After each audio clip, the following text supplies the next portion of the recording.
आप जब भी पेट्रोल पंप पर अपनी गाड़ी लेकर पहुंचते हैं तो 100, 200 या 500 रुपए का पेट्रोल डलवाते हैं या फिर टंकी फुल करवाते हैं। ये कभी नहीं कहते कि 110 रुपए का पेट्रोल डाल दो या 155 रुपए से ज्यादा मत डालना।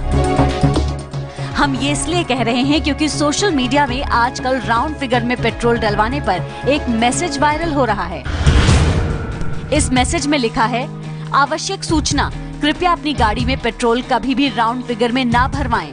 50, 100, 150, 200 रुपए इस रकम पर पेट्रोल ना भरवाएं क्योंकि इन अंकों पर कोड सेट किए हुए होते हैं, जिससे आपको गाड़ी में भरने वाला ईंधन 15 से 20% कम आता है और आपका काफी नुकसान होता है। आगे से अपनी गाड़ी में 55, 60, 110, 115, 155, 160, 170, 205, 210, 220 इन अंकों मतलब इतने पैसे का पेट्रोल भरवाएं और अपनी गाड़ी में पूरा पेट्रोल पाएं। आखिर में लिखा है कि इस मैसेज को हर किसी तक पहुंचाएं ताकि आपका पैसा किसी चोर की जेब में ना जाने पाए। भारत सरकार द्वारा जनहित में जारी।